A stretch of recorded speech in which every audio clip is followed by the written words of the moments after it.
Bapak Ibu, sebelum kita mulai, izinkan saya membacakan sebuah pantun untuk Anda. Bunga mawar merah merona, kalaulah putih pasti melati. Peserta webinar kita tersebar di mana-mana, meskipun jauh tetap satu hati. Bagaimana? Suka tidak dengan pantun saya? Suka nggak masalah. Yang penting jangan lupa tekan tombol lonceng, like, dan subscribe ya. Terus di-share ke semua teman Anda. Semoga pantun ini akan membuat suasana lebih santai. Karena saya tahu Anda sudah lelah setelah seharian berkarya. Baiklah, kita akan mulai webinar petang ini.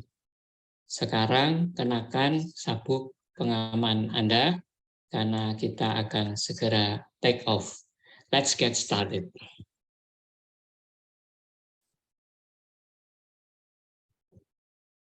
Selamat malam para peserta webinar dimanapun Anda berada. Assalamualaikum warahmatullahi wabarakatuh. Salam sejahtera, Om Swastiastu, Namo Buddhaya, salam kebajikan.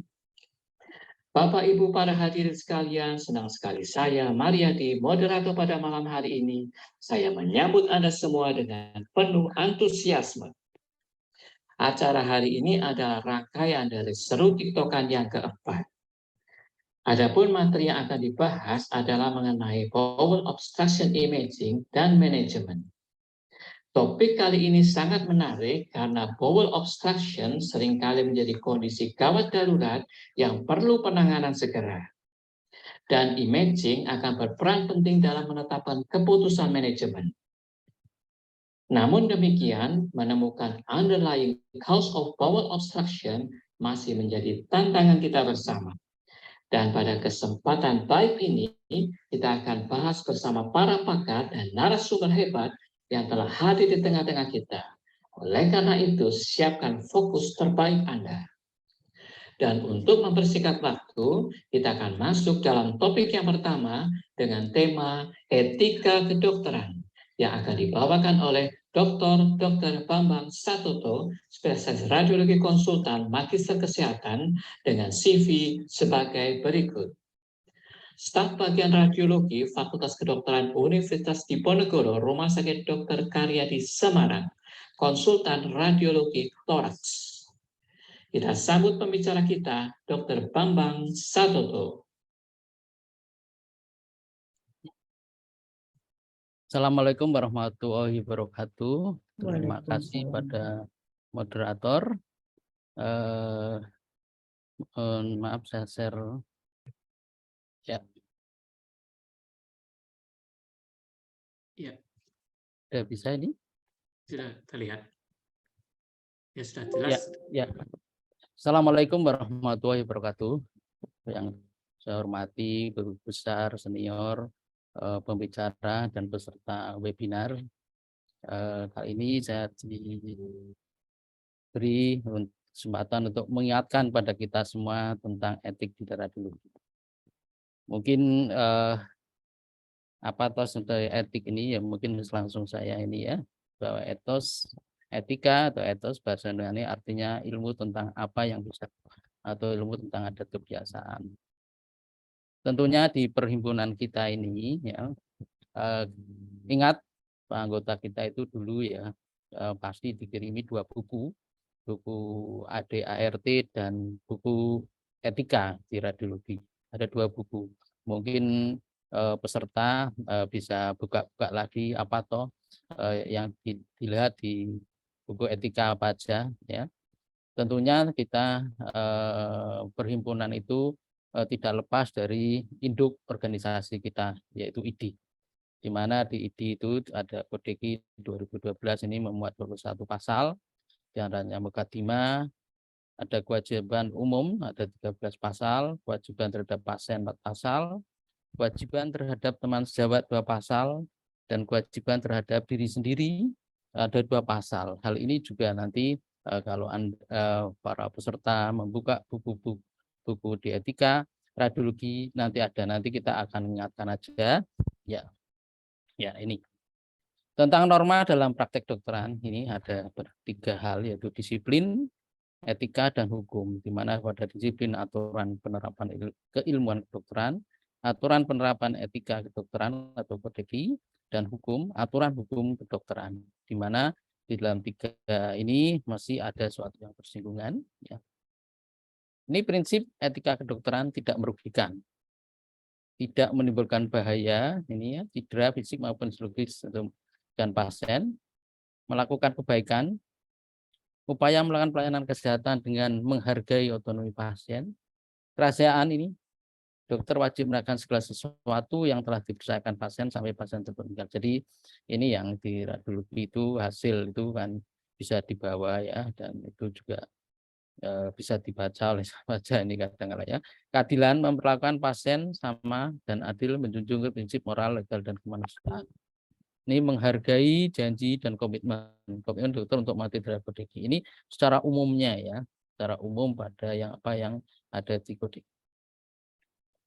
Jadi etik ini dibuat dan disepakati oleh organik profesi ini di Indo kita ya, ID. Kemudian ada kode etik dan diatur oleh norma perilaku pelaksana profesi. Ya.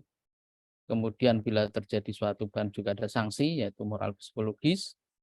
Yang mengadili siapa? Ini di dalam organisasi induk kita, ikatan atau organisasi profesi terkait, Majelis Kehormatan Kedokteran, jadi MKIK, atau Panitia Pertimbangan dan Pembinaan Etik Kedokteran, P3IK. Ini di organisasi induk kita.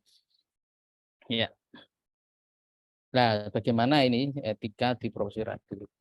Tentunya kita ada 4 ya, tadi yang kita ambil pokoknya aja, yang mungkin kita bisa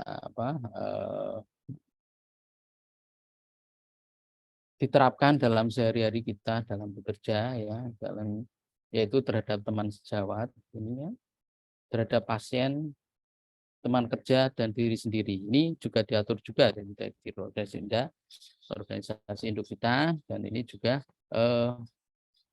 di etika profesi radiologi nanti ada bukunya kecil ya. Dulu waktu saya jadi kepala cabang itu anggota mesti dikirim dari pusat, ada 2 buku dan diserahkan ke anggotanya. Ya. Ini pada teman sejawat ini ya, ini saya ambil tidak keseluruhan ya, tadi aja yang sedikit aja yang kita bisa berbuat sehari-hari. Ini ada pasal 20. Dokter radiologi yang bekerja dalam satu tim dengan tim medis lainnya harus menghormati kebebasan ya ini, kebebasan, kewajiban, dan hak profesi masing-masing ini. Sekarang kita sudah MDT ya, dalam arti tim ya, namanya kayak kami di Torak itu ya sudah ada paru atau penyakit dalam paru, ada PA dan segala ya. Kemudian setiap kali seminggu 2 minggu sekali atau kita ketemu saling menghormati menghormati kebebasan, kewajiban, dan hak profesi masing-masing di dalam profesi masing-masing ya. Dan kita mengerti di dalam samanya PA mengharapkan nanti gambar radiologi buat diukur ininya, kita hormati, kita ikuti juga sesuai dengan apa yang di keilmuan kita ya. Jadi ternyata di dalam hasil dari imaging pun kita sangat-sangat diperlukan dari bagian PA sebenarnya gitu. Dan mengharapkan dengan adanya ukuran betul, mereka pun akan membuat suatu semacam staging lagi. Ini kita saling menghormati, jangan berpikir bahwa oh udah bisa ini itu nanti ternyata ilmu radiologi itu sangat berkembang. Ya. Kemudian dokter spesialis radiologi harus pasal 21 berikutnya. Dokter spesialis radiologi harus mempunyai rasa persaudaraan, kesetaraan, dan radiologi lainnya. Dalam hal terdapat kekurangan atau kekeliruan pada sejawat, ia patut memberikan informasi dan saling mengingatkan. Inilah kita ya, jangan wah apa ini kok ini jawabannya kita jalan. Coba dengan adanya di kita ini di radiologi ada sub atau ada 8 ya. Jadi mungkin bila ada sesuatu bisa dikonsulkan ke ke subnya ya. Jadi akan yang benar apa, pedomannya dari apa. Nah, kemudian bisa kita sampaikan ke teman sejawatnya. Bukan malah menjatuhkan yang ternyata juga kadang-kala keliru juga. Karena kita itu perkembangan ilmu kedokteran itu mesti selalu maju ya. Jadi jangan sampai menyalahkan atau membuat kekeliruan. Coba didiskusikan apa benar. Kalau memang yang ada kekeliruan, diingatkan, saling mengingatkan, saling berkomunikasi. Ini loh yang terbaru begini. Ini loh yang apa? Yang harusnya gini. Ini sekarang pedoman dari subnya ini gitu. Jadi akan saling, dan yang diingatkan juga saling belajar sehingga kita radiologi akan benar-benar solid dan akan selalu berkembang mengikuti ilmu pengetahuan yang ada. Kemudian kita ini sering juga pada akan bekerja di sarana kesehatan ini ya. Jadi ini yang baru lulus, kemarin baru ujian yang di Malang ya. Ini tentunya banyak hal yang harus diperhatikan ya. Tidak setelah dapat STR, harus SIP, tiba-tiba masuk begitu saja. Wah, ini bisa tidak karuan ya. Ini dokter spesialis radiologi sebenarnya membicarakan terlebih dahulu dengan dokter spesialis radiologi yang sudah bekerja di rumah sakit atau pusat pelayanan radiologi yang bersangkutan apabila akan bekerja pada tempat pelayanan tersebut. Ini maksudnya bukannya yang senior juga mau menghambat, bukan ya.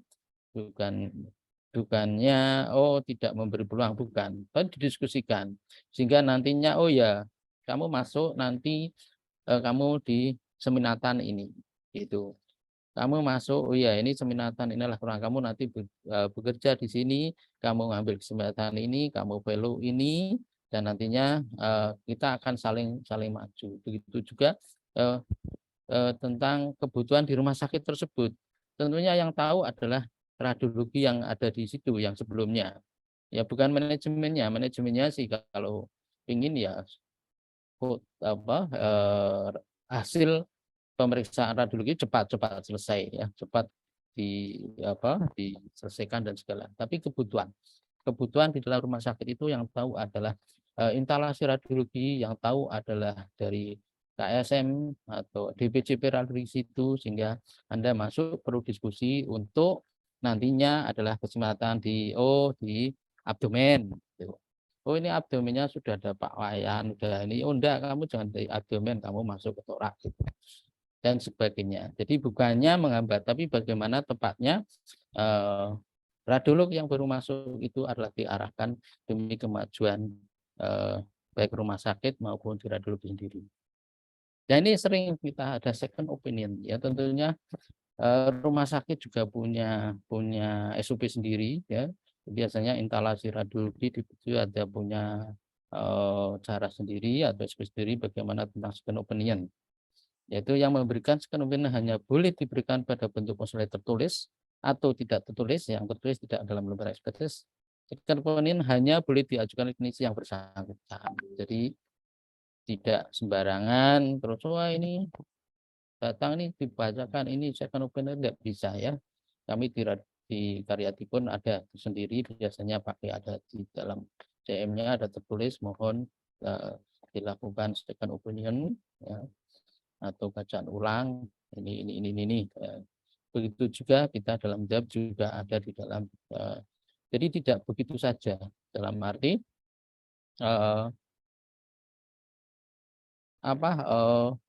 tiba-tiba langsung minta second opinion A, second opinion B, second opinion ke C itu saya kira di akreditasi pun juga ada aturannya ya, tidak begitu sembarangan ya, gitu.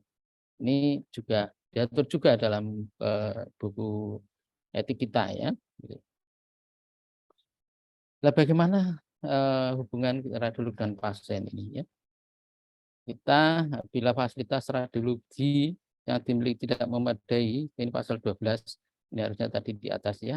Setiap dokter spesialis radio wajib memberitahu kepada dokter pengirim kemana pasien harus dirujuk sesuai dengan kepentingan pasien. Jadi umpamanya saya di daerah ya, ini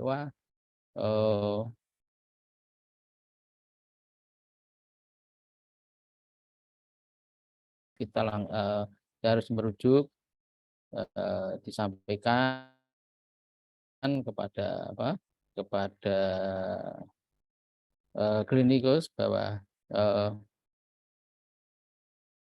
harus dirujuk ke sarana pelayanan rumah sakit yang fasilitasnya memungkinkan, yang ada CT scan-nya. Begitu juga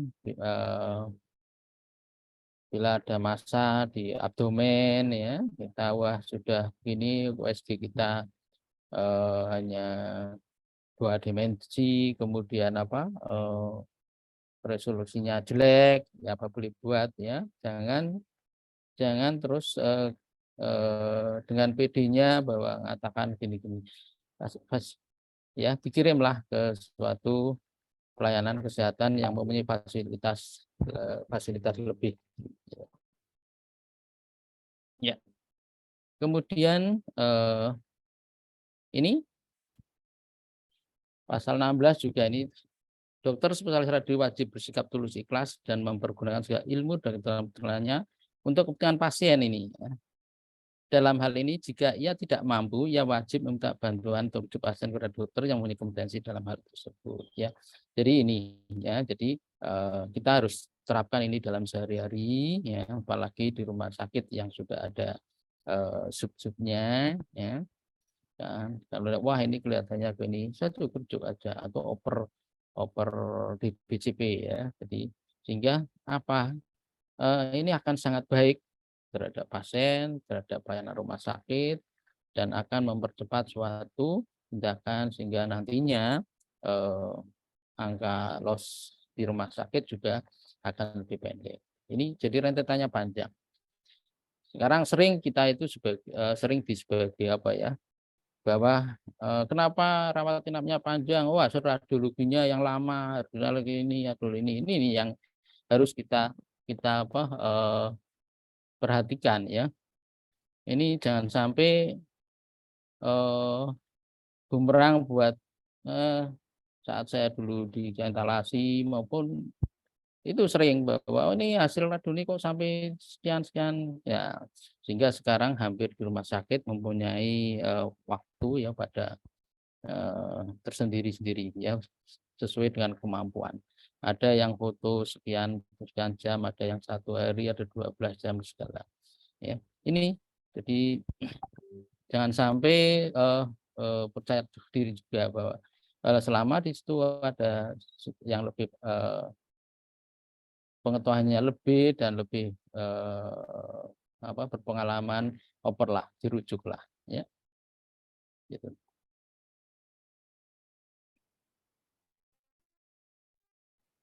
Ya. Ya ini kemudian teman kerja ini, kembali kita ke teman kerja ya.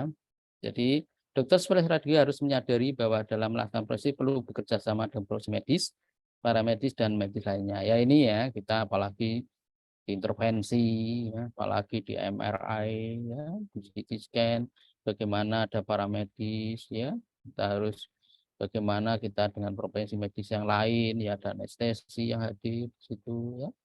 Kemudian ada PA yang hadir ya, kita saling melaksanakan profesinya perlu bekerja sama ya, tidak mungkin akan sendiri ya, gitu. Sehingga ini bagaimana kita harus membuat kerjasama ini dengan baik ya, dengan tidak sewenang-wenang ya, gitu. Jadi tentunya dengan kerjasama yang baik akan menghasilkan hasil yang baik juga. Tapi semua baik kita pun harus memikirkan diri sendiri ya. Jadi yang kerja pagi, yang kata orang ya, dokter itu berangkat anak masih tidur, pulang anaknya sudah tidur. Lah ini yang jadi ya. Dokter sebenarnya harus memelihara kesehatan jasmani dan rohaninya supaya dokter jasmani baik ya. Jadi Maaf Dokter Bambang, ya. waktunya tinggal Ya. 1 menit lagi. Ya, oke, ini harus olahraga dan segala ini rekreasi akhir tahun, silahkan yang pada cuti piknik ya itu ya ini mungkin ini tinggal saya ini Dokter spesialis radiografi senasam itu perkembangan ilmu pengetahuan, ya ini diantaranya ikut TikTok terus ya ini, terus ikut seminar-seminar ya, kewajiban terhadap saya ini ya. Jadi seperti kita ketahui bersama, perhimpunan kita sedang terjadi sesuatu ya. Jadi marilah kita introspeksi diri, bagaimana dokter harus berupaya dalam memajukan ilmu pengetahuan, pendidikan teknologi ya ini terhadap komunitas perhimpunan profesinya ini juga diatur dulu seperti etik pasal 33 ya, pengetahuan pendidikan dan teknologi dengan terhadap komunitas perhimpunannya kita harus benar-benar solid ya, sehingga ya mudah-mudahan ini suatu pengalaman yang berharga ya, mudah-mudahan kedepannya kita akan lebih maju lagi. Terima kasih waktunya, dan ini saya kembalikan ke moderator. Mohon maaf. Monggo. Terima kasih kepada Dr. Bambang atas presentasinya yang sangat inspiratif. Dan selanjutnya kita akan masuk dalam topik yang kedua dengan tema Management of Bowel Obstruction yang akan dibawakan oleh Dr. Maria Mayasari, spesialis bedah konsultan dengan CV sebagai berikut. Dokter spesialis bedah konsultan bedah digestif Rumah Sakit St. Carolus dan Rumah Sakit Medistrat Jakarta. Ketua Komite Medik Rumah Sakit St. Carolus. Kita sambut pembicara kita, Dr. Maria Mayasari.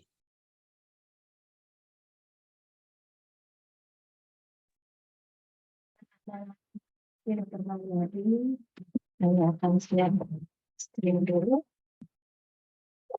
Pertama-tama saya ingin mengucapkan terima kasih juga kepada panitia yang telah mengundang saya untuk membawakan satu topik mengenai manajemen of bowel obstruction pada malam hari ini. Tadinya sempat kaget juga nih, diajakin TikTok, kan saya nggak punya akun TikTok, gimana gitu ya, kaget gitu. Ternyata TikTokannya seperti ini. Saya agak pada saat saya menyiapkan materi untuk malam hari ini, saya agak khawatir apakah yang saya siapkan ini bisa menjawab yang dibutuhkan oleh teman-teman radiologi. Tapi mudah-mudahan apa yang sudah kami siapkan bisa menjawab semuanya. Jadi saya akan mulai. Jadi obstruksi usus sendiri itu suatu keadaan di mana terjadi gangguan dari aliran normal dari intraluminal dari usus yang terjadi obstruksi.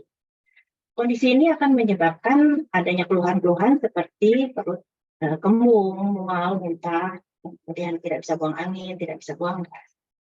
Kondisi ini sebetulnya cukup sering terjadi, dikatakan lebih dari 150.000 kasus per tahun terjadi di Indonesia.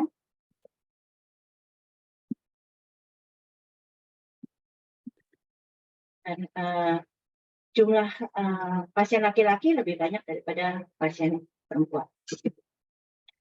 Secara klasifikasi, kita bisa umumnya klasifikasikan berdasarkan lokasi, yaitu small bowel obstruction itu atau sering disingkat SBO, atau juga lokasinya pada large bowel atau sering disingkat LBO. Selain berdasarkan klasifikasi, kita juga berdasarkan lokasi, kita juga berdasarkan etiologi memisahkan penyebab-penyebab obstruksi usus ini. Secara garis besar bisa dibedakan menjadi lesi ekstrinsik dan lesi intrinsik. Beberapa kepustakaan menyebutkan ada 3 pembagian etiologi: ekstrinsik, intrinsik, dan intraluminal. Kalau lesi ekstrinsik terhadap dinding usus halus itu beberapa kondisi yang bisa kita temukan, misalnya adanya adesi, adanya hernia, adanya kelainan kongenital yang menekan dari luar, kondisi neoplasma yang menekan juga usus dari luar, kondisi inflamasi misalnya, dan beberapa kondisi lain seperti misalnya volvulus. Sementara kalau yang dimaksud dengan lesi intrinsik itu berada di dinding ususnya itu sendiri.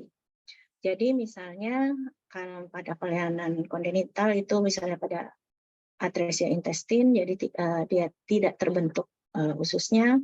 Kondisi-kondisi lain juga bisa pada inflamasi, infeksi, neoplasma biasanya yang primer pada usus sendiri, dan juga kondisi-kondisi lain, misalnya ada endometriosis, hematom pada dinding usus, itu juga menyebabkan obstruksi.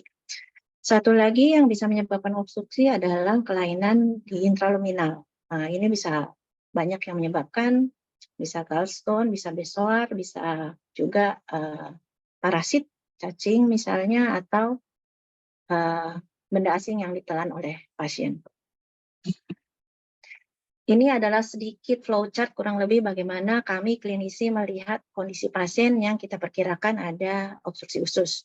Jadi kalau pasiennya datang perutnya buncit, ada muntah, kemudian tidak bisa buang air besar atau tidak bisa buang angin, dan kalau kita periksa dengan auskultasi ada bunyi usus yang tidak normal, bisa meningkat atau menurun, yaitu kita menduga suatu kondisi yang disebut dengan ileus atau obstruksi usus. Obstruksi usus ini secara simultan kita akan lakukan manajemen inisial, yaitu dengan upaya melakukan dekompresi dan rehidrasi, misalnya dengan antara lain puasa, pasang NGT, pasang IV line untuk memberikan cairan, dan juga kemudian pemasangan kateter urin, dan kita juga melakukan tindakan-tindakan untuk mendiagnosis, antara lain dengan pemeriksaan penunjang, pemeriksaan tambahan dari pemeriksaan darah maupun pemeriksaan imaging seperti X-ray atau CT scan dan lain-lain. Setelah kita mendapatkan data-data ini, kemudian kita melihat apakah kita bisa menentukan etiologinya, apakah ini ileus yang termasuk paralitik atau fungsional atau termasuk yang obstruktif atau mekanikal. Apabila ini termasuk yang obstruktif, kita akan berpikir untuk mempersiapkan pasien untuk tindakan operasi apabila initial management dengan dekompresi dan rehidrasi ini tidak bisa mengurangi atau mengatasi masalah pasien tersebut. Untuk tindakan operasinya sendiri secara umum kita selalu membagi dua, ada laparotomi dan laparoskopi. Untuk laparotomi umumnya bisa dikerjakan pada semua kondisi, sementara untuk laparoskopi kita tidak bisa kerjakan pada semua kondisi, hanya apabila obstruksi ususnya ini tidak terlalu distensi, tidak terlalu besar perutnya, atau misalnya walaupun tadinya distensi, setelah kita lakukan dekompresi awal, ternyata bisa mengurangi distensi tersebut, jadi perutnya agak mengecil. Karena untuk laparoskopi kita lapangnya akan dibatasi oleh dinding abdomen tersebut, sehingga tidak bisa terlalu bebas. Jadi tindakan-tindakan yang kita lakukan apabila tidak berhasil dengan initial management untuk dekompresi, kita akan beralih ke surgical release untuk obstruksi. Awalnya kalau tidak berhasil dekompresi, kita akan melakukan intraoperatif dekompresi. Ini biasanya kita lakukan dengan membuka dinding usus yang berada proksimal dari sumbatan. Disebutnya kalau kita bukanya di ilium, itu kita sebut ileotomi. Dan cairan atau gasnya dikeluarkan, kalau di kolon kita sebut sebagai kolotomi. Setelah itu kita akan melihat apakah ini penyebabnya ekstrinsik atau intrinsik. Kalau misalnya penyebabnya ekstrinsik, ada beberapa hal yang kita lakukan. Misalnya apabila penyebabnya dari faktor ekstrinsik ini adesi, kita lakukan adesiolisis. Kalau misalnya ada penekanan dari tumor lain, misalnya dari uterus atau tumor-tumor lain karsinomatosis, kita angkat bagian yang menekan tersebut sehingga alirannya bisa kembali lancar. Dan apabila misalnya kalau penyebab ekstensifnya hernia, biasanya kita rilis, ada cincin yang mengikatnya itu kita buka, kita potong kalau bisa, sehingga bagian usus yang terserang molata bisa bebas dan aliran bisa kembali lancar. Sementara kalau untuk kasus-kasus yang intrinsik, itu seringkali kita terpaksa harus melakukan beberapa jenis tindakan operatif yang bisa berupa misalnya yang pertama stoma untuk diversi. Itu biasanya kita ambil loop usus yang proksimal dari bagian yang obstruksi, kita keluarkan melalui kulit, atau bisa juga kita lakukan yang kita kenal sebagai bypass. Itu kita akan membuat sambungan dari bagian dari sebelum obstruksi ke yang sesudah obstruksi, biasanya berupa site-to-site anastomosis, nanti akan kita bicarakan lebih lanjut pada slide berikutnya, dan ini kadang-kadang kita mesti lakukan di beberapa level, tergantung dari kondisi pasien tersebut. Selain itu, untuk treatment pada pasien dengan penyebab intrinsik, itu juga kita bisa lakukan reseksi dan anastomosis, biasanya pada kasus-kasus tumor. Nanti akan kita bicarakan juga lebih lanjut pada slide berikutnya. Dan apabila kita berhasil melakukan reseksi dan anastomosis, akan terbentuk kembali aliran oral dan anal yang kontinu.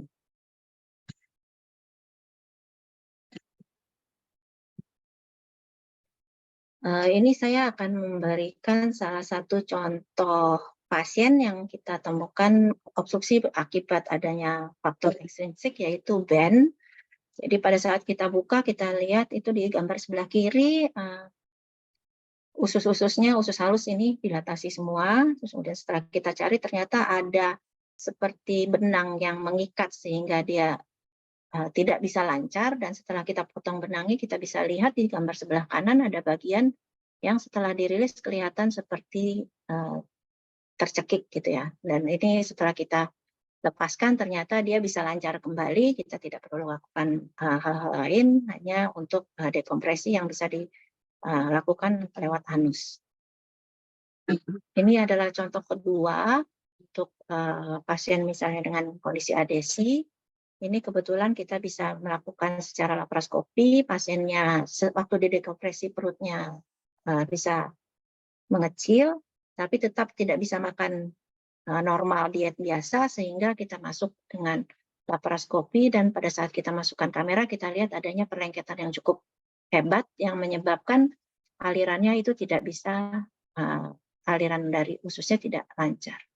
Kita bisa lakukan tindakan untuk melepaskan perlengketan tersebut, dan setelah selesai perlengketan yang kita lepaskan, kita lihat aliran sudah kembali bisa lancar, tapi ada bekas-bekas di mana tadinya sempat terjadi obstruksi tersebut. Tapi kalau masih vital seperti ini, biasanya kita tidak lakukan tindakan lebih lanjut, kita tinggal tunggu dan menunggu gerakan usus kembali ke normal. Tapi apabila misalnya kondisinya tidak memungkinkan dan penyebabnya adalah penyebab intrinsik, biasanya yang tadi kita bicarakan antara lain kita harus melakukan diverting stoma. Ini juga stomanya dinamakan sesuai dengan tempat di mana kita buat stoma tersebut. Bisa jejunostomi kalau ditempatkan di ileum, bisa iliostomi kalau ditempatkan di ileum, ataupun kolostomi. Gambar yang di sebelah kanan ini adalah contoh-contoh bagaimana bisa dilakukan diverting stoma di beberapa lokasi apabila terjadi obstruksi di rektosigmoid. Jadi di sebelah sini adalah gambaran obstruksinya. Pada gambar A ini kita akan lihat kita buat iliostomi diverting. Posisinya di ileum. Kalau gambar B itu kita lakukan diverting stomanya di kolon, jadi kolon transversum. Kemudian gambar C itu di sigmoid. Kalau di gambar yang di D ini dilakukan stoma, tapi yang bagian distalnya ditutup ya. Jadi tidak dikeluarkan sebagai stoma, jadi hanya satu stoma yang keluar di kolon sigmoid. Sebetulnya untuk kondisi A dan B ini kita harus hati-hati kalau melakukan, karena di ileocecal valve itu ada yang berfungsi sangat baik, sehingga kalau dilakukan seperti yang A, ini kadang-kadang terjadi closed loop di kolon ini. Dan juga seperti yang B, ini juga bisa terjadi closed loop di bagian proksimal dari obstruksi kalau sudah obstruksi total, dan ini bisa kadang-kadang terjadi perforasi, walaupun sudah tidak dilewati oleh sisa makanan atau feses lagi. Karena kolon juga mengeluarkan lendir, dan kalau misalnya tidak bisa keluar, kadang-kadang dia besar dan bisa terjadi perforasi setelah kita lakukan pembuatan stoma. Ini adalah contoh lain kalau kita untuk mengatasi bypass, tindakan operasi yang bisa kita untuk mengatasi obstruksi, maksud saya bisa kita lakukan bypass. Misalnya pada contoh yang gambar sebelah kiri adalah obstruksinya di kolon sebelah kanan. Kita bisa melakukan bypass berupa anastomosis side to side dari ileum ke kolon transversum. Sementara kalau kita temukan obstruksinya di sebelah kolon kiri, kita bisa juga melakukan alternatif untuk menghilangkan obstruksi ini dengan melakukan bypass dari kolon transversum ke kolon sigmoid, juga dengan membuat suatu side to side anastomosis. Sedangkan kalau untuk reseksi, ya seperti kita tahu bagian yang ada lesinya kita akan potong, kita akan angkat. Terutama untuk kondisi yang malignan, kita biasanya tidak melakukan reseksi hanya di ususnya saja, tapi kita melakukan en bloc resection, yaitu tidak hanya bagian ususnya saja, tapi juga beserta dengan mesenteriumnya. Itu sesuai dengan yang mau kita angkat lokasinya di mana, dan kelenjar getah bening yang berada di daerah yang kita angkat tersebut. Jadi kalau untuk malignan kita juga perlu lihat bahwa kita perlu mengangkat mencari kurang lebih 2 cm dari bagian yang sehat supaya kita bisa mencapai suatu kondisi yang kuratif. Jadi seperti gambar yang di bawah ini adalah gambar spesimen. Kalau gambar spesimen ini kita lihat mungkin jaraknya sekitar 5 cm ke arah anal. Kalau kita lihat ke arah anal ini yang lebih kecil tidak terlihat dilatasi. Sementara yang ke arah oral ini kita lihat bagian segmen ini lebih dilatasi.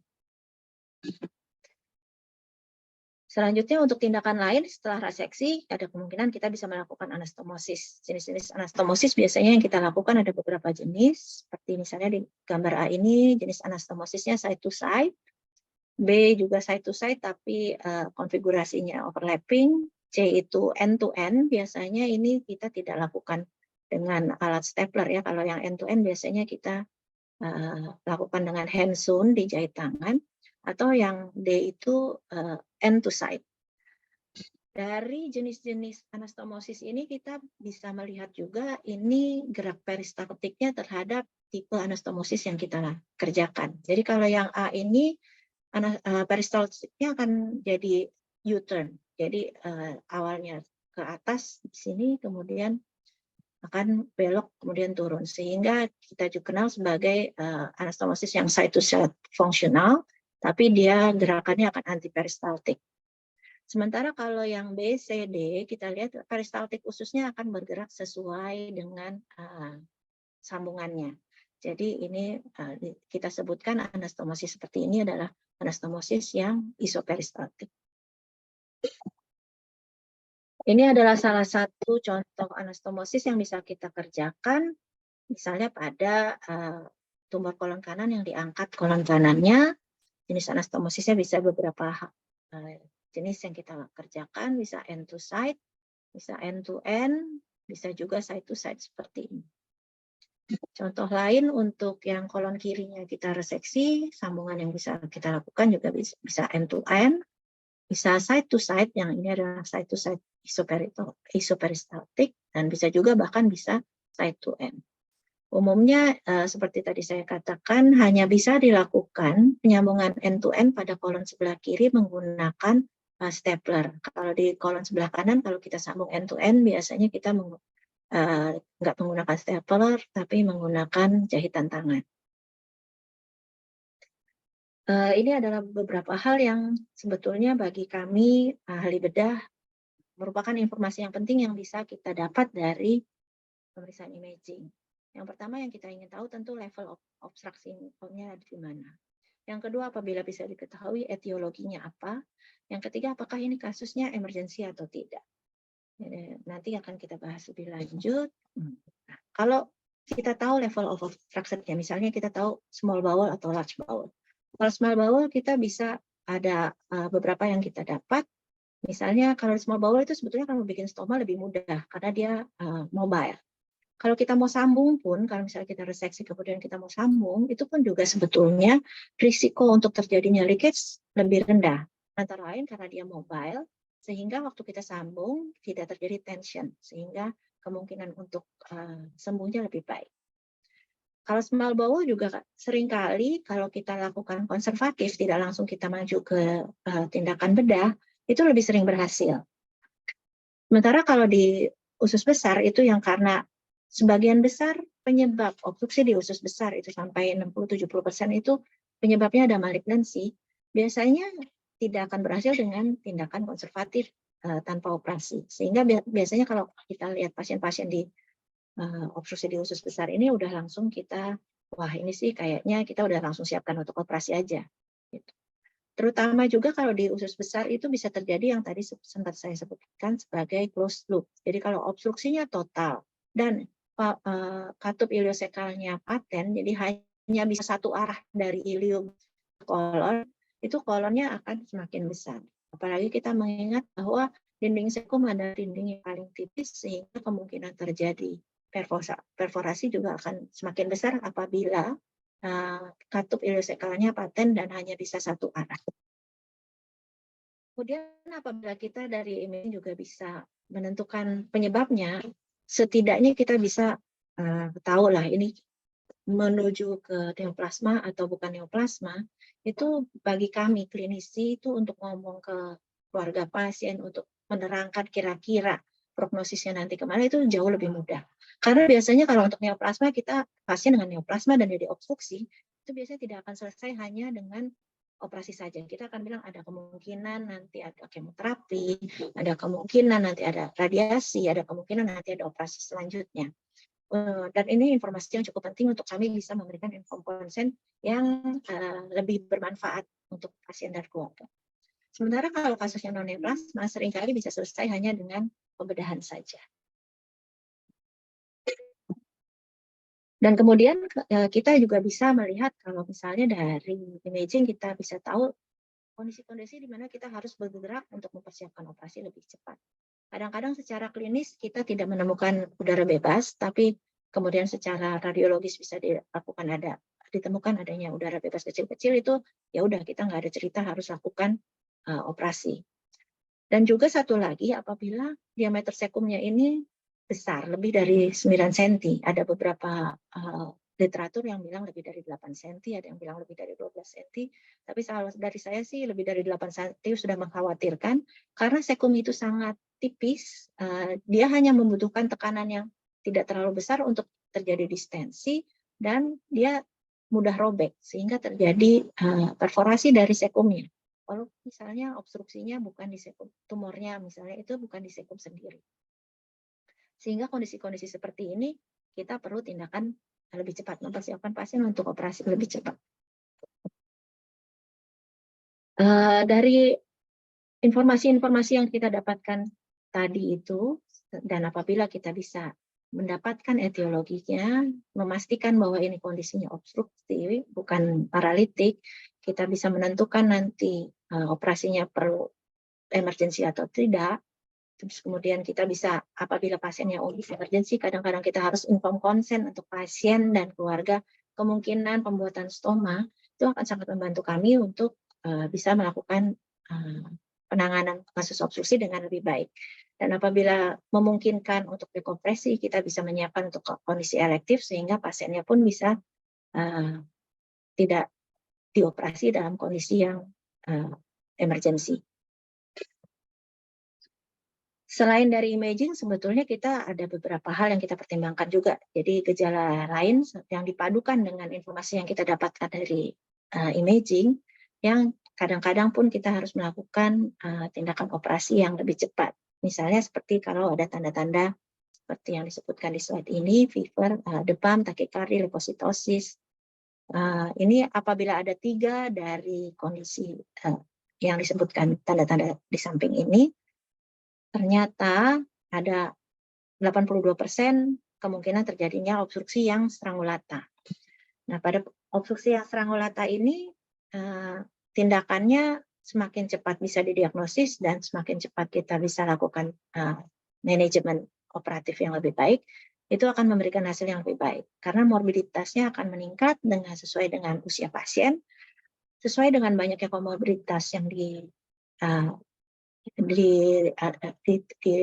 diinikan oleh pasien, dan apabila morbiditas akan meningkat apabila kita terlambat melakukan penanganan.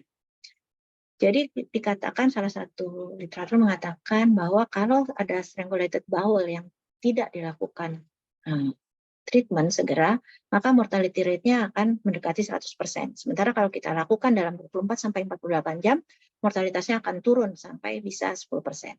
Dan untuk obstruksi usus ini saat ini kurang lebih overall mortality-nya masih cukup tinggi ya, 5-8%. Sehingga selain dengan gejala klinis yang kita dapatkan, dengan adanya bantuan dari imaging akan memberikan informasi yang lebih banyak untuk kita mempersiapkan rencana tindakan operasinya seperti apa, memudahkan kami ahli bedah untuk bisa memberikan inform konsen dan memberikan kira-kira prediksi prognosis yang akan dialami pasien seperti apa. Ini adalah slide terakhir saya pada malam hari ini. Jadi kita lihat bahwa sebetulnya obstruksi usus adalah kondisi yang cukup sering kita temui, dan morbiditas dan mortalitasnya akan menjadi lebih baik apabila kita bisa memberikan terapi dengan cepat. Dengan adanya imaging akan membantu kami ahli bedah untuk merencanakan strategi bedah yang terbaik untuk pasien seperti apa, dan membantu kami untuk memberikan informasi terkait dengan info konsen dan prediksi yang prognosis pada pasien yang akan datang pada kondisinya saat ini. Sekian, terima kasih dari saya. Saya kembalikan ke moderator. Terima kasih. Terima kasih kepada Dr. Maria atas presentasinya yang luar biasa, sangat detail dan informatif. Selanjutnya kita akan masuk dalam topik yang keempat dengan tema Bowel Obstruction Imaging When to Worry, yang akan dibawakan oleh Dr. Yulia Rahmawati, spesialis radiologi konsultan dengan CV sebagai berikut. Dokter spesialis radiologi konsultan radiologi abdomen di RSPAD Gatot Subroto, Hermina Kemayoran Hospital, dan Columbia Asia Hospital, Jakarta. Kita sambut pembicara utama kita malam ini, Dr. Yulia Rahmawati.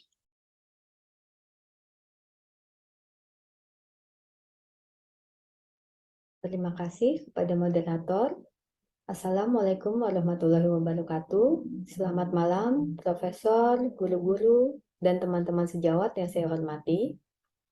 Malam ini saya akan membawakan topik mengenai bowel obstruction when to worry.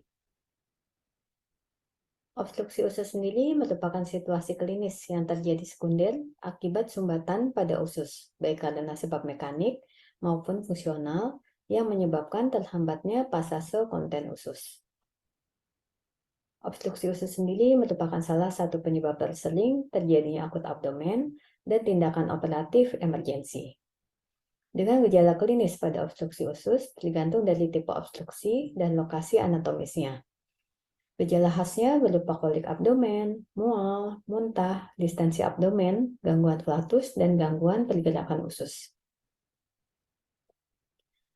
Klasifikasi obstruksi usus berdasarkan levelnya dibagi menjadi dua, yaitu small bowel obstruction dan large bowel obstruction.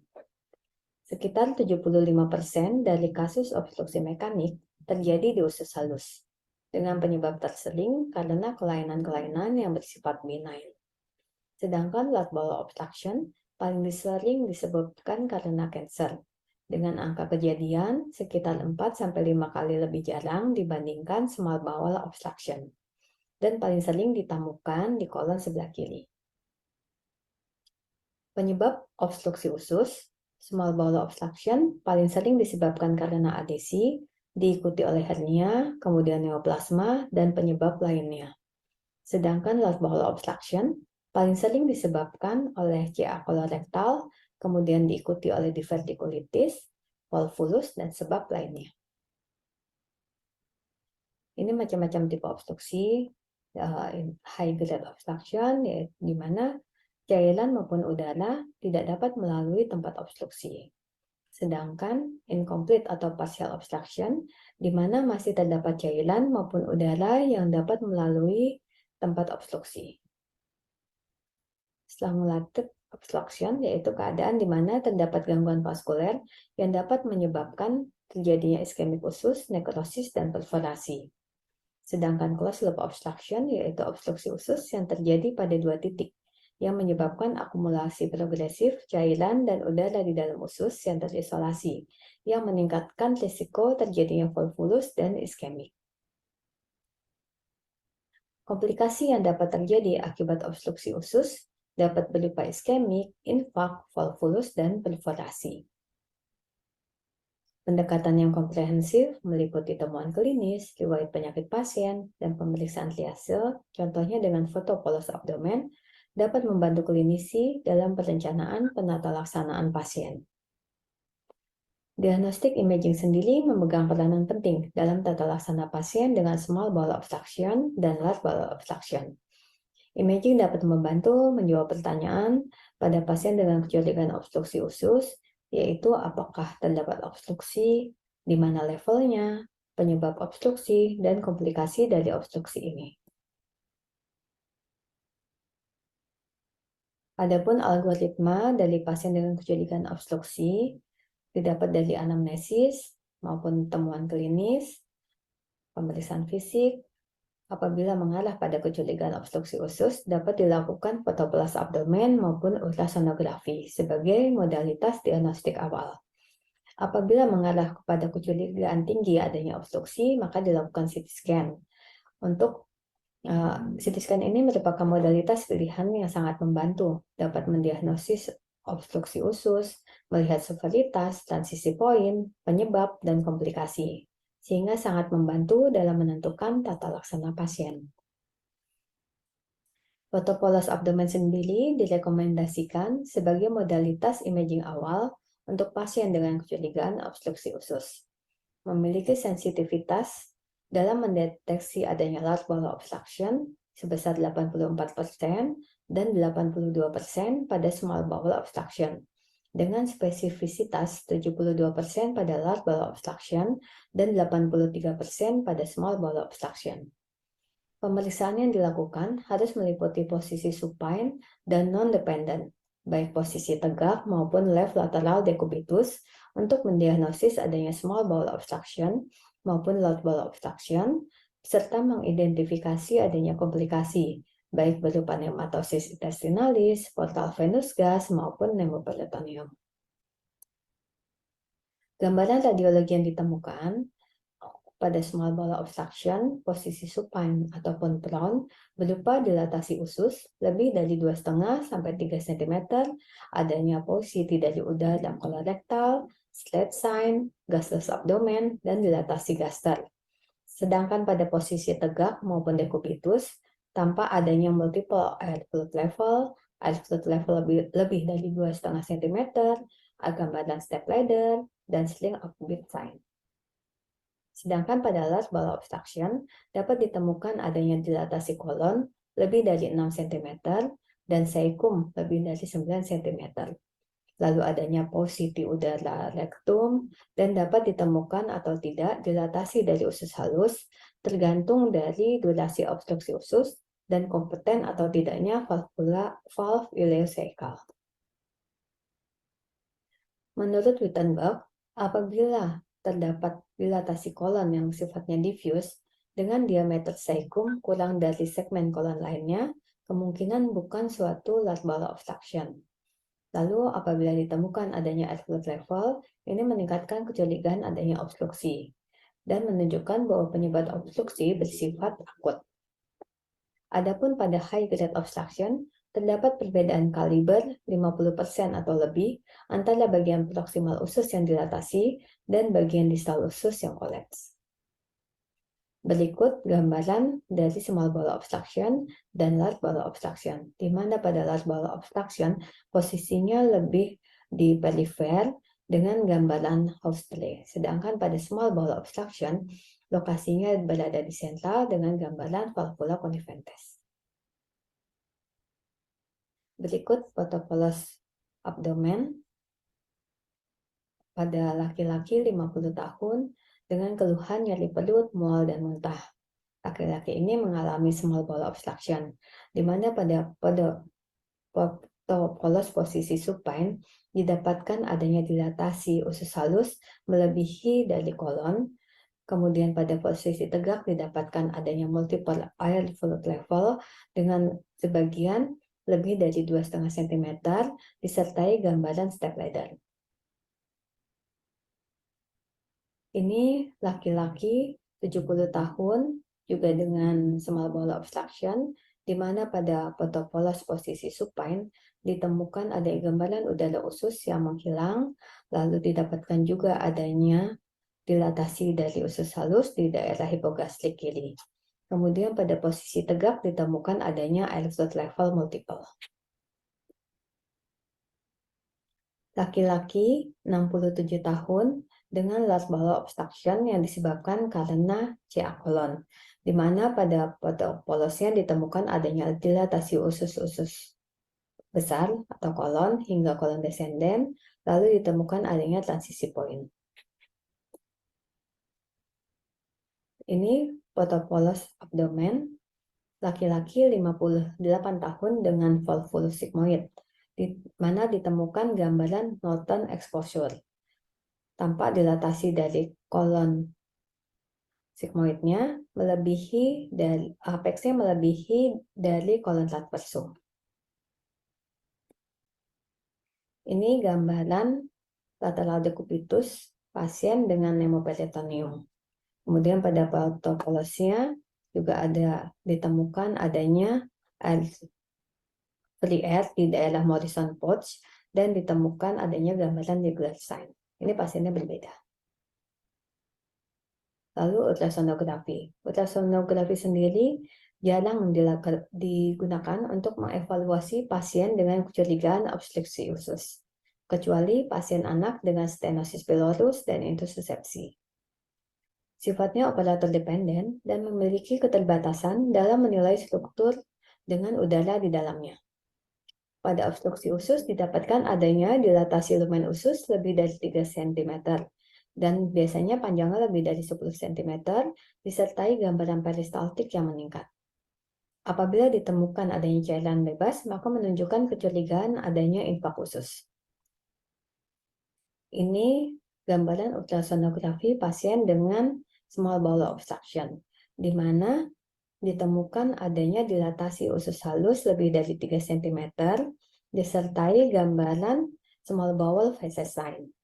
Kemudian juga ditemukan adanya cairan bebas yang menunjukkan kecurigaan adanya infak pada usus. Kemudian kontras enema. Kontras enema sendiri penggunaannya saat ini jarang.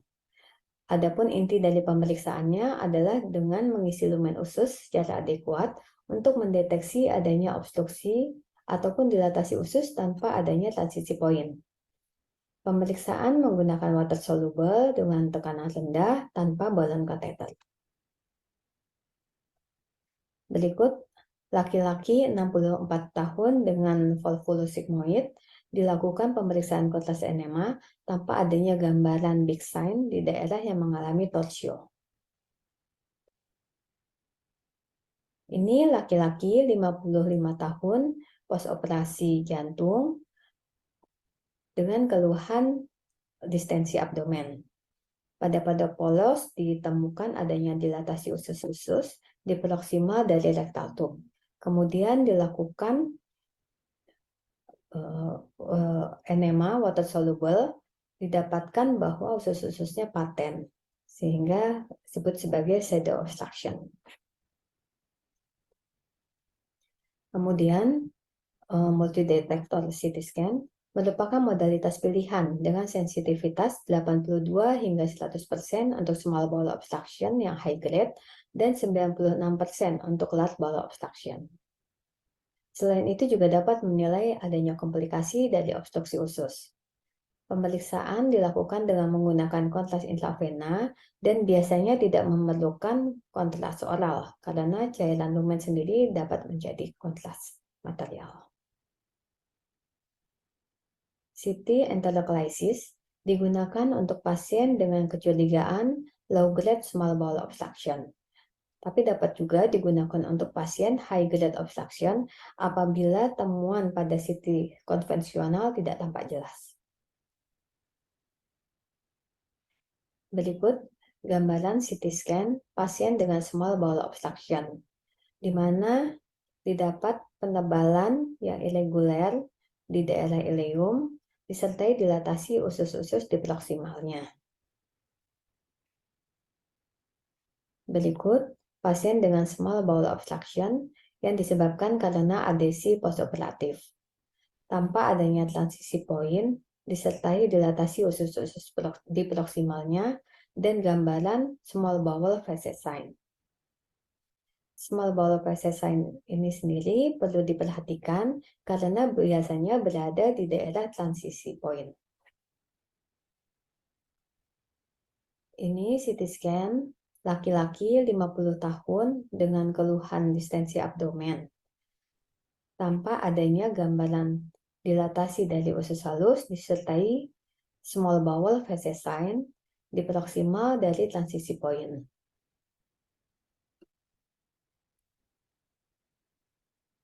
Ini gambaran CT scan laki-laki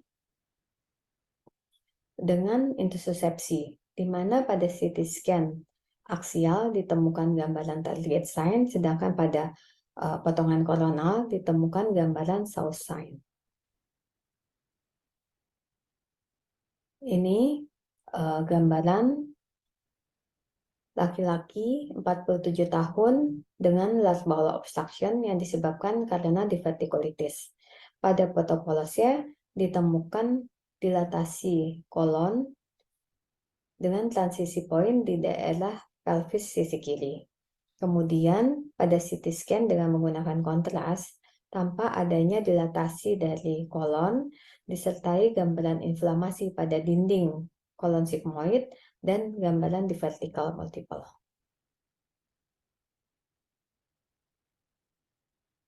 Ini gambaran CT scan pasien dengan small bowel obstruction yang disebabkan karena hernia inguinal. Di sini tanpa adanya transisi poin disertai dilatasi usus-usus di proksimalnya. Obstruksi usus sendiri dapat dibagi menjadi simple obstruction dan closed loop obstruction, di mana simple obstruction jembatannya terjadi di satu titik atau beberapa titik di sepanjang alurnya. Sedangkan closed loop obstruction apabila tersumbatnya pada dua titik yang berdekatan, dapat parsial maupun komplit. Laki-laki 54 tahun dengan riwayat operasi abdomen, dengan keluhan nyeri perut yang sifatnya intermiten. Pada CT scan ditemukan adanya dilatasi yeyunum dengan gambaran berisi cairan, dengan gambaran big light narrowing yang terjadi pada dua titik, sesuai dengan closed loop obstruction. Strangulasi sendiri merupakan closed loop obstruction yang berkaitan dengan iskemik usus. Temuannya berupa penebalan dengan atenuasi yang meningkat pada dinding usus yang terkena. Dapat disertai gambaran halo atau target sign. Kemudian adanya nematosis intestinalis dan udara di vena porta. Adapun temuan spesifiknya yaitu berupa dinding usus yang tidak enhancement atau enhance-nya asimetrik maupun delay. Gambaran radiografik pasien dengan kecurigaan iskemik usus pada CT scan dapat ditemukan adanya hypoenhancement atau enhancement-nya heterogen, lalu peningkatan atenuasi tanpa kontras, penebalan dinding usus lebih dari 3 mili, edema mesenterik, oklusi mesenteric vessel, adanya nematosis intestinalis, portal atau mesenteric venous gas, cairan bebas intraperitoneal, Glial sign, maupun closed loop obstruction. Ini gambaran pasien dengan small bowel obstruction strangulasi yang disebabkan karena adesi, di mana tanpa adanya gambaran udara di vena porta intrahepatik. Lalu juga ditemukan adanya dilatasi usus-usus, disertai gambaran nematosis intestinalis. Berikut gambaran wanita 58 tahun dengan diabetes mellitus dan CKD. Pada pasien ini ditemukan adanya nematosis intestinalis dan juga gambaran udara di vena mesenteric. Ini wanita 65 tahun dengan riwayat limfoma. Pada CT scan dengan kontras intravena tanpa adanya dilatasi yeyunum berbentuk huruf C dengan dinding yang menyangat heterogen disertai adanya edema mesenterik. Sesuai dengan gambaran closed loop obstruction disertai dengan volvulus dan iskemik dari yeyunum. Pitfall, Pseudo obstruction merupakan dilatasi kolon yang dapat terjadi karena ileus adinamik, Ogilvy syndrome, ataupun toxic megakolon. Ileus adinamik merupakan dilatasi diffuse dari usus halus dan kolon tanpa adanya zona transisi. MRI merupakan modalitas alternatif pada obstruksi usus. Memiliki kelebihan tanpa radiasi dan baik dalam menilai soft tissue serta dapat menilai dinamik. Tapi waktu pemeriksaannya lama dan memerlukan kerjasama pasien dalam menahan nafas. Berikut MRI pasien dengan Crohn ileitis pada T2 tanpa adanya struktur dari ileum disertai dilatasi usus halus di proksimalnya. Pada DWI, tanpa peningkatan intensitas konsisten dengan Crohn disease fase aktif. Berikutnya ini adalah T1 dengan menggunakan kontras tanpa adanya penebalan dari usus disertai hyper enhancement dan gambaran comb sign. Sebagai kesimpulan, obstruksi usus dapat diklasifikasikan menjadi dua, yaitu small bowel obstruction yang biasanya disebabkan karena lesi yang bersifat benign, dan large bowel obstruction yang disebabkan oleh kanker. Saat mengevaluasi pasien dengan kecurigaan small bowel obstruction dan large bowel obstruction, penting untuk menilai ada tidaknya small bowel obstruction ataupun large bowel obstruction, lokasi, penyebab, dan adanya komplikasi. Dan sangat penting untuk mengevaluasi adanya volvulus dan adanya closed loop obstruction karena berkaitan dengan strangulasi dan resiko terjadinya iskemik. Demikian presentasi dari saya. Terima kasih. Selanjutnya saya kembalikan kepada moderator. Terima kasih kepada Dr. Yulia atas presentasinya malam ini yang excellent. Bagi para peserta yang ingin bertanya, silakan menulis pada kolom chat dengan mencantumkan nama, domisili, asal institusi, dan untuk pembicara siapa. Jangan lupa juga presensi yang akan kami share pada sesi terakhir. Tetap semangat sampai akhir webinar ya, biar dapat sertifikat.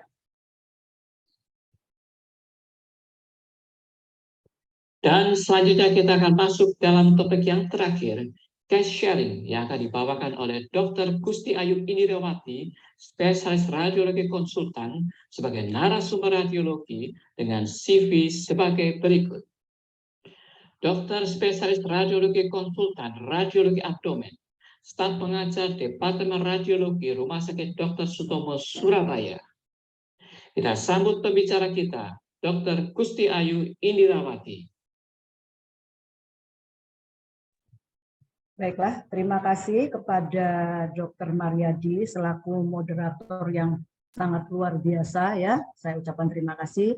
Kemudian saya juga ingin mengucapkan terima kasih kepada panitia yang telah mengundang saya untuk acara hari ini ya.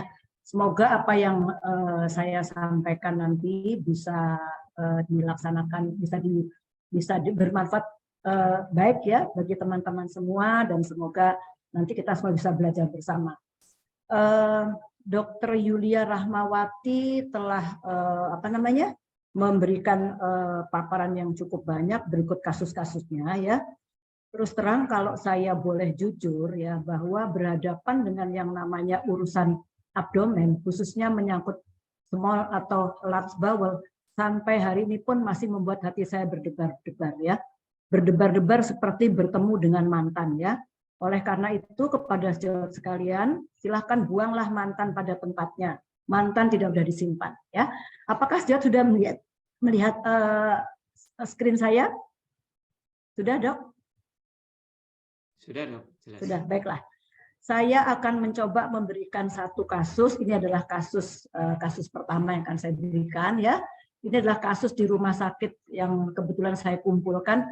Ini kejadiannya kurang lebih tahun 2013 yang lalu, tapi masih saya simpan dengan baik ya. Seorang wanita 59 tahun. datang dengan nyeri abdomen ya. Tentu saja nggak ada datangnya dengan nyeri kepala ya. Semuanya nyeri abdomen ya.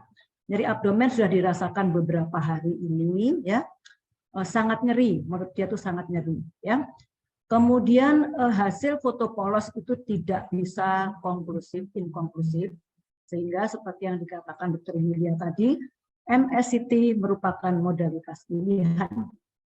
Nah, kita lakukan pemeriksaan MSCT dengan multifase, ya.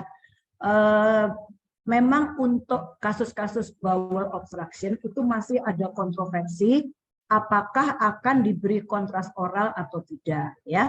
Kami biasanya melihat-lihat sikon dulu. Kalau misalnya pada foto polos sudah kelihatan terlalu distant, maka kita tidak memberikan kontras lagi karena air atau cairan di dalam bawel sudah bisa merupakan kontras tersendiri. Ya, di sini pada pasien ini kita melihat ada gambaran dilatasi dari small bowel. Yang jadi masalah apakah dilatasinya ini sebabnya kenapa? Ya, itu yang jadi masalah. Lalu seperti pertanyaan dari dokter bedah tadi, apakah ada obstruksi? Betul. Kalau ada, di mana obstruksinya, poinnya. Lalu penyebabnya apa? Begitu banyak pertanyaan yang harus dijawab oleh seorang radiolog ya. Kita jadi pusing kepala melihatnya. Kemudian when to worry? Kapan ini harus segera kita apakah ini akan ditangani secara medikal saja atau secara surgery, karena ini akan sangat mempengaruhi nasib pasien berikutnya. Sangat tergantung dari radiologi. Kita di sini ada gambaran, selain ada gambaran dilatasi dari bawel-bawel, kita lihat di sini vaskulernya tuh mengalami peningkatan. Orang Jawa bilangnya vascular engorgement. Kita di sini vaskulernya bertambah-tambah. Ada gambaran vaskuler yang meningkat.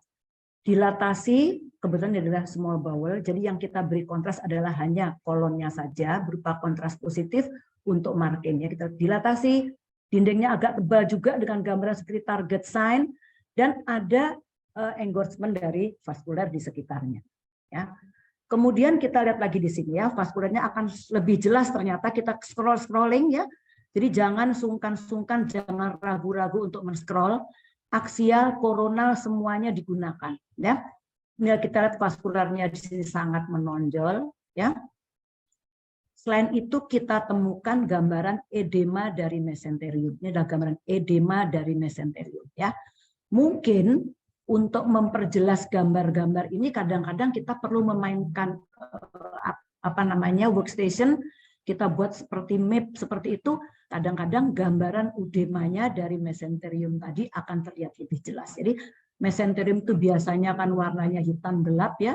Ini kita lihat di sini ada edema mesenterium ya.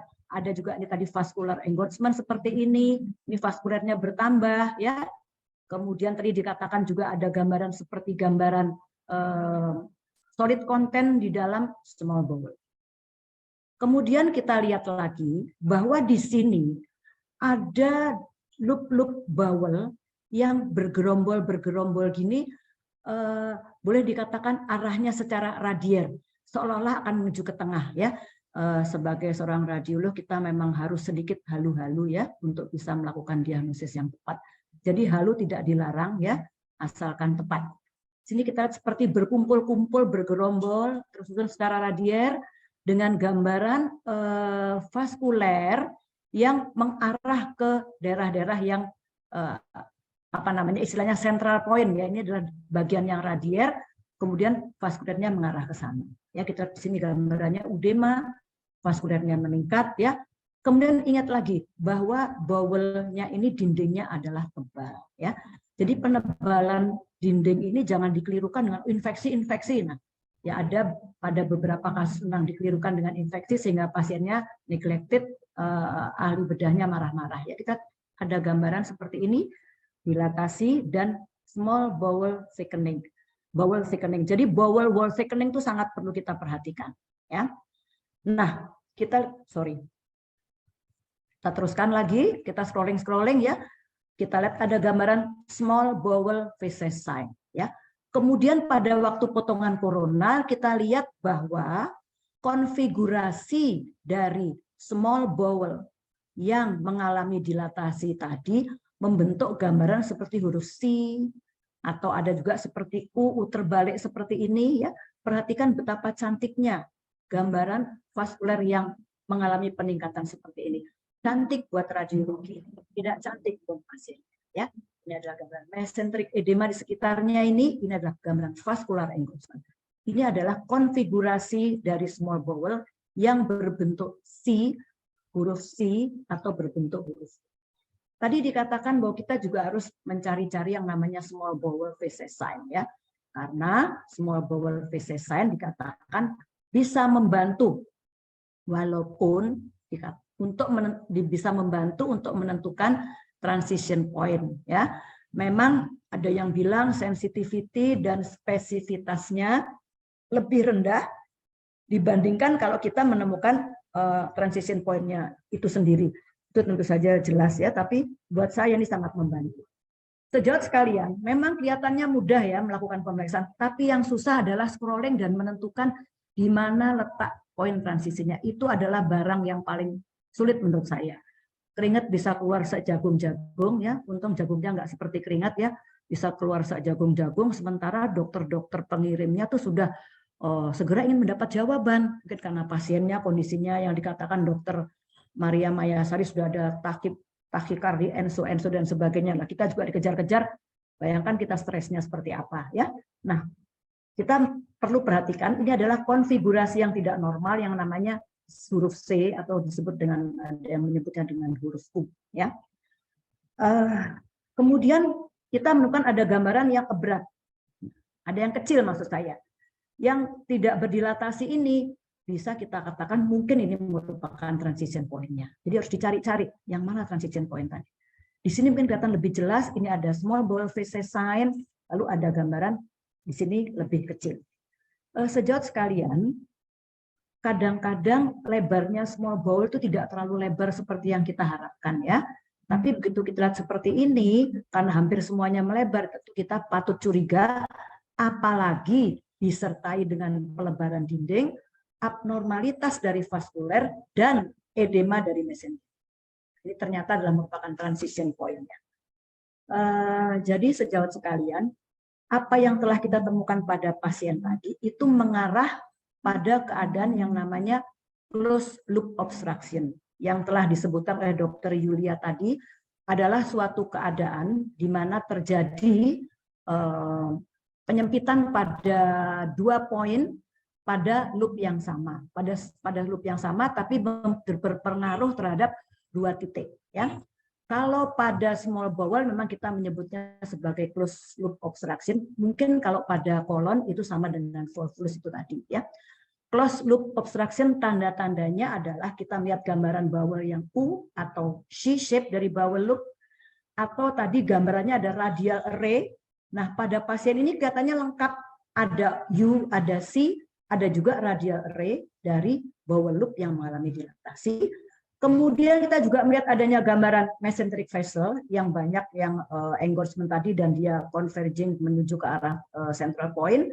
Ya, ini keadaan ini biasanya disebabkan oleh karena closed loop obstruction yang hampir sama dengan volvulus pada pada large bowel. Hal seperti ini merupakan suatu hal yang harus kita I have to worry about this ya. Ini harus segera kita laporkan kepada ahli bedah ya, karena ini sangat-sangat berisiko terjadinya strangulasi. Strangulasi adalah suatu keadaan di mana terjadi vascular compromise. Ini akan bisa menyebabkan ischemic dengan akibat bisa menyebabkan terjadinya nekrosis pada pasien ini. Kita lihat bahwa di sini kolonnya pun sudah menunjukkan penebalan dari dindingnya. Kolonnya sendiri tidak lebar, tapi dindingnya mengalami penebalan. Ini juga merupakan tanda bahwa telah terjadi edema. Small bowel yang mengalami dilatasi tadi kita lihat juga dindingnya melebar, bahkan ada yang sudah menunjukkan gambaran seperti double target sign tadi ya. Nah, seperti ini kita lihat gambaran seperti ini, tebal-tebal seperti ini adalah gambaran edema dari dinding small bowel. Nah, sejawat sekalian, ini adalah merupakan suatu kasus yang sangat penting. Jadi kalau sejawat menemukan hal ini, kita harus berpikir yang pertama adalah suatu closed loop obstruction yang akan berpotensi menjadi strength, lalu berlanjut lagi menjadi ischemi, dan bisa terjadi nekrosis. Bagi saya mungkin tidak penting ketemu di mana transition point-nya, kadang-kadang tidak mudah untuk menemukan transition point. Tapi saya berpedoman pada temuan radiologi yang menunjukkan gambaran bawel yang tersusun secara radial seperti ini, apalagi ditambah dengan gambaran yang seperti ini, ya, U-shape dan C-shape. Ini sudah cukup untuk menunjukkan mengarah ke suatu closed loop obstruction, ya, apalagi sudah dengan tanda-tanda yang lain.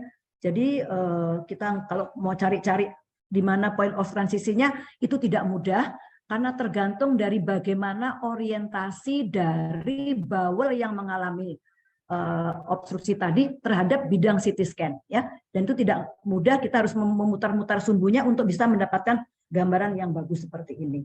Jadi ini memang memerlukan waktu, menghabiskan energi, dan membuat hati berdebar-debar karena jujur ini kan kita sangat berkejaran dengan waktu, ya. Untuk pasien sangat penting, untuk ahli bedah juga sangat penting untuk segera melakukan treatment pada pasien seperti ini, dirilis supaya tidak terjadi infak yang akan berakibat kurang baik bagi pasien. Jadi adalah contoh dari closed loop obstruction. Ya. Apabila ada tanda-tanda isemi, kita harus mencari apakah telah terjadi isemi. Lihat adanya wall thickening, mesenteric edema, adanya ascites seperti pada pasien ini. Dan apabila kita berikan kontras, mungkin dinding dari bawel tadi bisa mengalami enhancement yang lebih rendah dibandingkan dengan yang normal, atau bisa juga meningkat tergantung fasenya, karena dia hiperemi dia meningkat, atau sudah terjadi mulai isemik mulai berkurang pasokan pembuluh darahnya, terjadi penurunan dari enhancement dari dindingnya. Jadi sebagai pedoman bahwa enhancement-nya mungkin tidak bisa ditentukan sebagai bahwa harus ada peningkatan atau penurunan, tapi tolong lihat tanda-tanda yang lain, wall thickening, mesenteric edema, dan ascites, ya. Jadi wall thickening jangan dianggap sebagai oh ini infeksi biasa, colitis atau ileitis, no. Jadi perhatikan tanda-tanda yang lain, associated feature harus diperhatikan, ya. Jadi closed loop obstruction seperti yang telah dijelaskan Dr. Yulia tadi, two set of obstruction affecting in the same loop menyebabkan ischemic, dan ini ada suatu surgical emergency. Jadi disinilah harus kita worry. Apabila kita menemukan keadaan seperti ini, harus segera dilakukan tindakan, termasuk keadaan kritis yang harus kita laporkan kepada klinisi yang mempunyai pasien. Nah, small bowel vessel sign adalah suatu keadaan di mana kita dapatkan adanya solid material di dalam small bowel, dikatakan lebih rendah sensitivitasnya dibandingkan dengan transition point, tapi masih bisa membantu untuk menentukan lokasi dari obstruksi. Ya, ini tadi kita lanjutkan tidak. Isemi, kita curiga isemi apabila terjadi adanya target sign, ya, adanya mesenteric congestion seperti yang kita lihat tadi, di mana ada venous outflow obstruction, ascites, dan adanya abnormal bowel enhancement. Kalau sudah lebih lanjut, mungkin ada pneumatosis atau ada portal venous gas, ini berarti keadaannya sudah lanjut. Jangan sampai seperti itu, cepat-cepat kita laporkan kepada dokter pengirim. Berikutnya ini contoh kedua adalah pasien laki-laki 48 tahun dengan abdominal pain karena dia perutnya merasa kembung seperti itu, ya. Kita lihat di sini yang sangat berdilatasi adalah small bowel, ya, small bowel-nya sangat berdilatasi, ya, seperti itu. Dan ini kelihatannya dilatasinya itu mengenai seluruh small bowel, ya, dari proksimal sampai distal. Sedangkan kolonnya tampak kolap, ya. Ini gambaran herring bone seperti ini, dilatasi semuanya. Nah, sekali lagi kalau saya berhadapan dengan bangsanya bawel-bawel gini, tetap saya masih berdebar-debar hati, ya, berdebar-debar hati dan sebagainya. Kolonnya tidak ada dilatasi, dilatasinya kita lihat lagi di sini, kolonnya fine-fine saja, cantik-cantik saja, tidak ada masalah, ya. Jadi yang dilatasi adalah small bowel-nya. Setelah kita scroll, ini adalah ileocecal junction. Kita ileocecal junction, kita lihat di sini, ternyata ada massa di daerah ileocecal junction, ya. Kadang-kadang memang seperti ini tidak kita duga-duga, ya, gambar seperti ini, ya Allah, ternyata kok ada massa seperti ini, ya. Dan massa ini letaknya juga agak-agak aneh di daerah ileocecal junction. Di sini iliumnya kelihatan, daerah sekumnya itu kelihatan agak-agak tebal memang. Ternyata setelah kita cek, kita scroll lagi, kita ketemukan massa di daerah iliocecal junction. Ilium terminalis dekat-dekat dengan cecum ya. Dan jelas sekali masa ini menunjukkan enhancement pasca injeksi kontras. Sebelumnya seperti ini, setelah diberi kontras dia menunjukkan enhancement seperti ini ya. Nah, pada waktu kita lakukan proyeksi koronal, masanya ada di sini. Pada waktu sagital ada di sini. Jadi kita harus sabar, men-scroll, gunakanlah multiplanar reformation, aksial, koronal, dan sagital. Ya, kita gunakan semua. Mungkin waktunya sudah hampir habis, Dr. Mariadi, tinggal berapa menit? 3 menit? Ya dok, masih ada. Oke, baiklah. 5 menit dok. Baiklah. Nah, ini kita lihat lagi pasien berikutnya, ini mungkin tidak terlalu sulit bagi sejawat sekalian ya. Kita di sini pasien dengan bloating ya, dia kembung, konstipasi, perutnya kembung, dan kita lihat di sini yang berdilatasi ini dominannya didominasi adalah oleh kolon. Kolonnya yang dominan dilatasi. Ada gambaran feses seperti ini. Kalau ini mungkin tidak terlalu sulit ya, kita sudah sering menemukan kasus seperti ini ya. Kita lihat di sini kolonnya semua berdilatasi. Dan ternyata kita temukan adanya gambaran bowel within bowel configuration yang merupakan tanda khas dari adanya intussuscepsi atau invaginasi. Tentu dengan main scroll-scroll ya, nggak langsung dapat kalau bahasa Inggrisnya ujuk-ujuk langsung di depan mata, enggak. Kita harus scroll-scroll dengan cermat untuk kita melihat apakah ada gambaran bowel within bowel seperti ini. Ada yang bilang kidney-like appearance, monggo silakan saja ya. Sehingga membentuk gambaran seperti ring-ring cincin yang konsentrik seperti ini ya. Ini adalah gambaran invaginasi atau intussuscepsi ya. Nah, kita lihat di sini gambaran konsentrik seperti ini, atau ada yang menyebut target sign ya. Seperti gini, kita lihat di dalam target sign ini gambaran mesenteric fatnya ikut masuk. Vesselnya juga ikut masuk. Ya, ini adalah ciri-ciri khas pada suatu intussuscepsi. Nah, sejawat sekalian, para senior dan guru besar yang lain yang saya hormati, apabila pada orang dewasa kita temukan intussuscepsi atau invaginasi pada large bowel, harus kita berusaha mencari apa gerangan penyebabnya. Biasanya ini usianya juga usia yang sudah agak lanjut ya.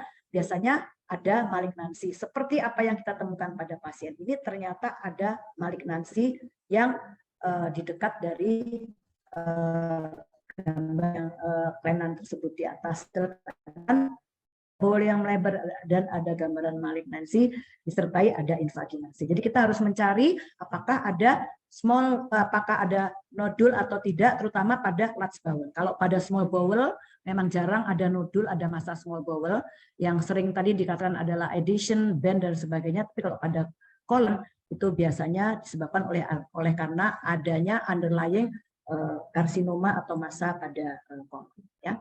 Mungkin ini yang terakhir, ini pasien abdominal pain juga, jadi semua yang datang abdominal pain ya, karena kita ngomongin abdomen, ada dilatasi dari small bowel ya, small bowel tanpa dilatasi ya. Kalau sudah lihat small bowel dilatasi, mulailah kita gemetar ya, saya khususnya. Kita cari-cari pelan-pelan, ini dilatasinya nggak terlalu heboh ya, tapi sudah ada gambaran small bowel feces sign seperti ini. Ada gambaran small bowel feces sign. Ada gambaran small bowel feces sign. Kenapa? Kenapa ini kok terjadi seperti ini? Nah, marilah kita rajin-rajin. Di sini kita scroll-scroll, kalau perlu jangan berkedip ya. Scroll terus pakai tetes mata sambil kita berusaha mencari tahu ada apa gerangan di dekat-dekat small bowel feces sign ya. Ternyata setelah kita scroll lebih ke arah atas, bawah, depan, belakang, kita lihat ada gambaran bentukan seperti ini ya. Berarti ini adalah kira-kira suatu apa ya, Dok? Boleh kita bilang ini suatu closed loop obstruction? Tentu saja bisa. Atau kalau mungkin pada kolon adalah volvulus, mirip seperti itu ya. Tapi di sini alhamdulillah belum ada penebalan dari dinding yang mengkhawatirkan. Tetapi sudah mulai kelihatan adanya peningkatan vaskuler atau namanya vascular engorgement ya.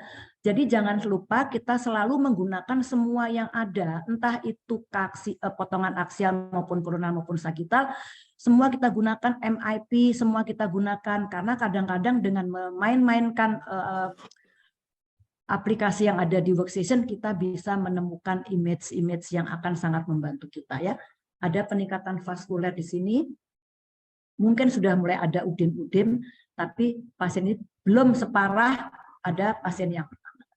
Ini juga ternyata ada gambaran suatu closed loop obstruction yang tidak terlalu jelas ya, tapi dengan dibantu oleh tanda-tanda seperti ini, dokter putar-putar lagi lalu lakukan koronal.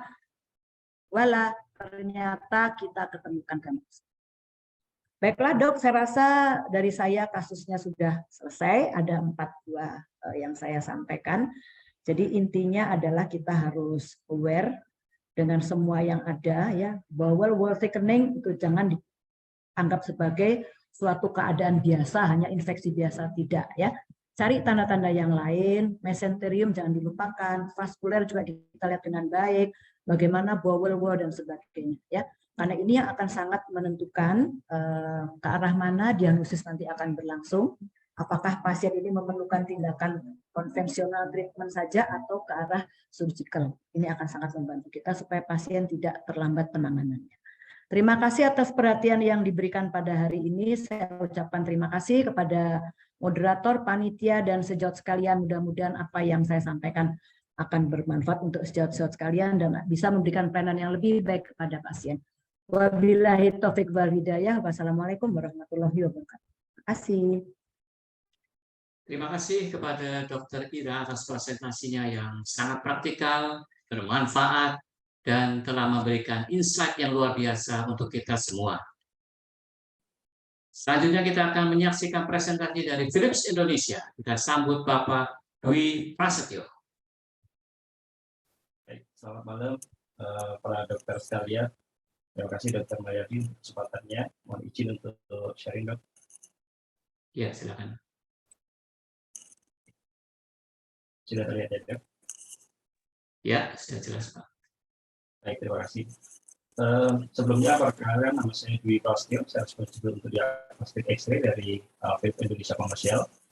Di sini kami ingin menginformasikan atau memberikan presentasi terkait dengan salah satu alat fluoroskopi kami, yaitu COVID Diagnos RNMP T90, di mana tujuan dari alat ini adalah sebenarnya untuk menciptakan performance, artinya lower cost of care untuk produk fluoroskopi, kemudian juga dari sisi outcome-nya itu lebih baik dan improve untuk pasien experience maupun untuk staff experience. Nah, berdasarkan penelitian yang dilakukan bahwa dengan menggabungkan pemeriksaan fluoroskopi dengan radiografi itu akan lebih safe dari sisi cost sampai dengan 30%. Kenapa? Karena banyak sekali hal yang bisa di-combine, yang dipakai di, maksud saya, part yang dipakai di fluoroskopi itu juga bisa dipakai untuk radiografi seperti itu.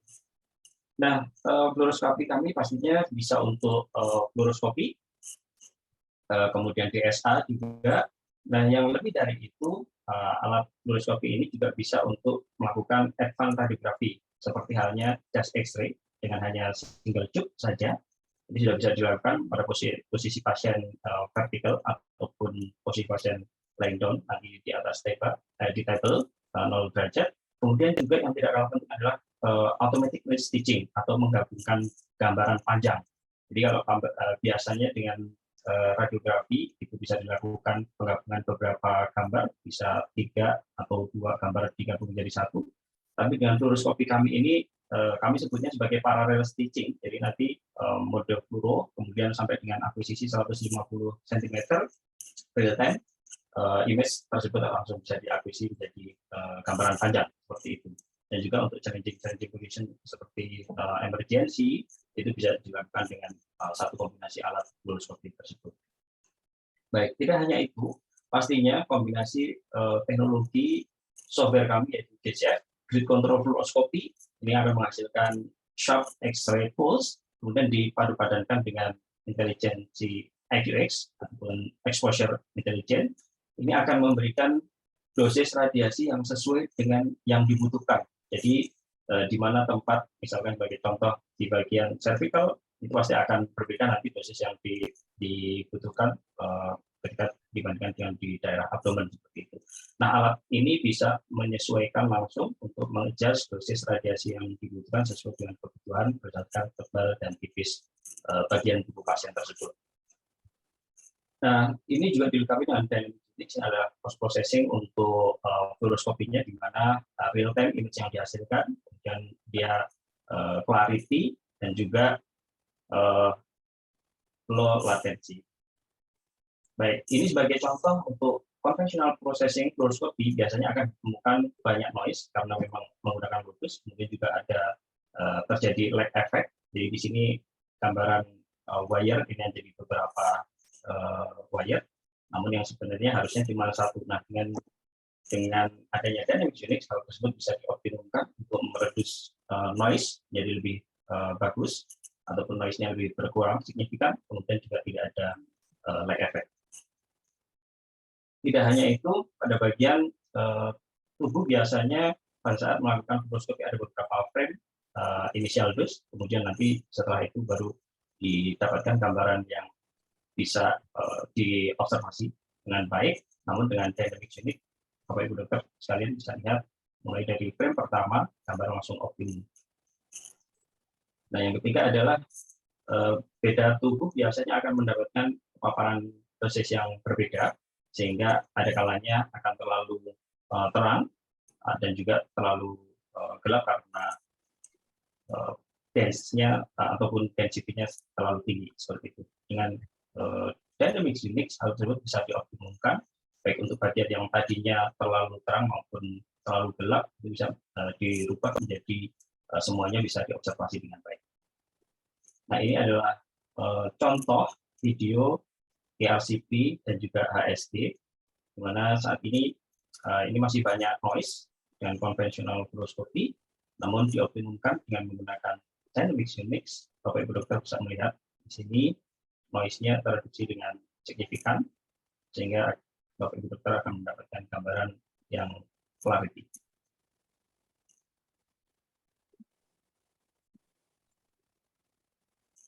Nah, begitu pula dengan HSG. Dari sisi noise-nya tereduksi dengan maksimum, dan juga Bapak Ibu melihat gambaran kontras ini tidak hanya hitam putih, tapi ada yang lebih ke abu-abu seperti itu, jadi lebih real. Baik, demikian mungkin presentasi dari kami yang dapat kami sampaikan pada malam hari ini. Terima kasih atas kesempatannya. Waktu kami kembalikan ke Dr. Maryanti. Terima kasih, Dr. Terima kasih kepada Bapak Dwi Prasetyo atas presentasinya yang telah membuka wawasan teknologi terkini untuk kita semua. Dan tiba saatnya kita pada sesi diskusi dan tanya jawab. Saya akan membuka kesempatan untuk audiens yang ingin bertanya. Saya akan coba bacakan pertanyaan yang sudah masuk.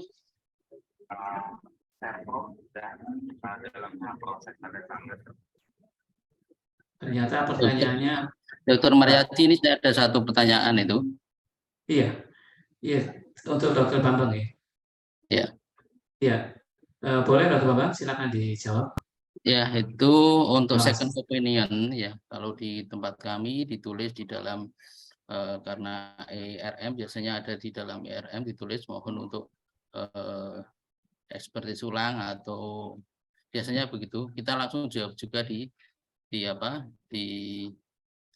ERM juga ya. Jadi tentunya ya seperti kita jawab ya, memang kalau ada tambah-tambahan ya kita lakukan tambah-tambahan, kalau memang enggak sama ya kita sama gitu. Jadi prinsipnya, dan itu dibikin ada SOP-nya sendiri. Jadi di tempat di rumah sakitnya atau di laboratoriumnya membuat bahwa yang second opinion itu kita tidak bisa menerima dengan ini mohon ini dilakukan second opinion. Nah, itu tidak bisa, harus ada tulisnya. Saya kira itu jawaban saya. Iya, terima kasih banyak Dr. Bambang. Ada satu pertanyaan, sebetulnya ada dua pertanyaan untuk Dr. Yulia Rahmawati. Saya akan bacakan dulu pertanyaan dari Dr. Rahmawati Lopa. Pada CT scan kadang meragukan apakah terdapat perforasi usus atau tidak. Apakah ada gambaran khusus pada CT untuk menentukan apakah ada perforasi atau tidak? Silakan Dr. Yulia, mohon komentarnya. Terima kasih. Terima kasih Dr. Mariadi. Akan saya coba jawab. Dari CT scan sendiri memang kadang kita agak bingung ya, apakah ini memang ada perforasi ataupun tidak, karena gambarnya meragukan. Dari jurnal yang pernah saya baca, itu ada 2 jenis gambaran dari CT scan. Yang pertama direct sign, yang kedua indirect sign. Di mana direct sign itu yaitu apabila kita bisa lihat adanya diskontinuitas dari dinding usus sendiri dan apabila ada udara bebas ekstralumen. Nah, dari udara bebas ekstralumen ini sendiri kita bisa memperkirakan kira-kira usus mana saja yang perforasi. Contohnya misalnya di fistula intrahepatik, kemungkinan berarti perforasinya di daerah gastroduodenal, atau apabila kita menemukan gambaran udara bebasnya di daerah pelvis, berarti kemungkinannya perforasinya di daerah kolon, seperti itu. Lalu untuk direct sign ini sendiri tidak selalu ditemukan. Nah, kita juga coba mencari adanya indirect sign. Nah, pada indirect sign ini biasanya ditemukan adanya penebalan vokal dari dinding usus atau dapat juga adanya gambaran inflamasi di sekitar dinding usus yang perforasi atau biasa disebut dirty fat sign. Seperti itu. Ya, terima kasih Dr. Yulia.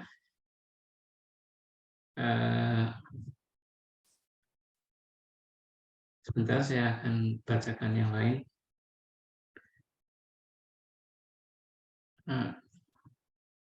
Ada pertanyaan yang kedua untuk Dr. Maria mengenai invaginasi ya dok, belum dijawab. Sebentar, saya cari. Ya, selamat malam. Ini untuk invaginasi di bayi ya.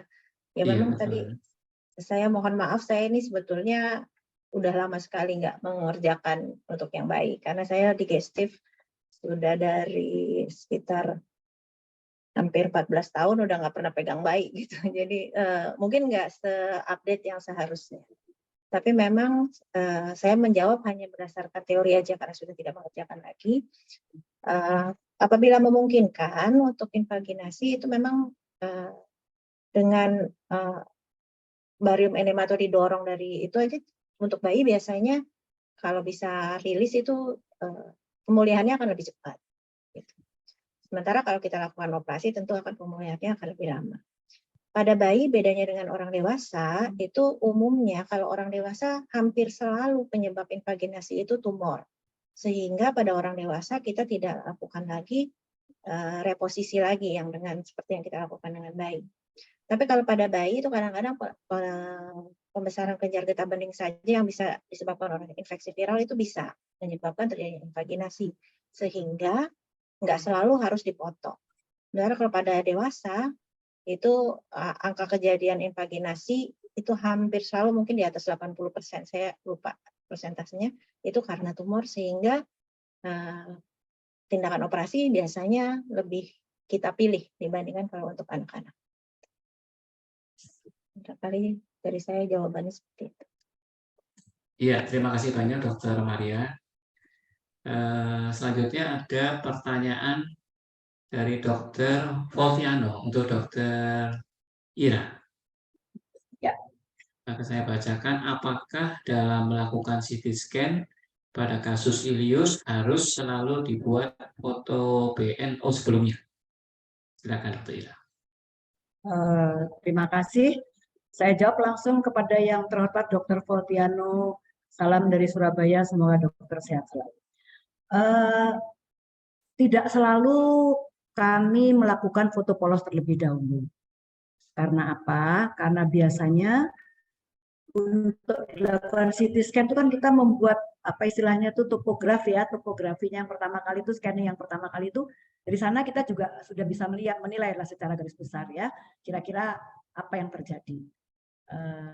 Dan juga menurut saya mungkin informasi yang didapat dari foto polos itu kan tidak terlalu banyak ya.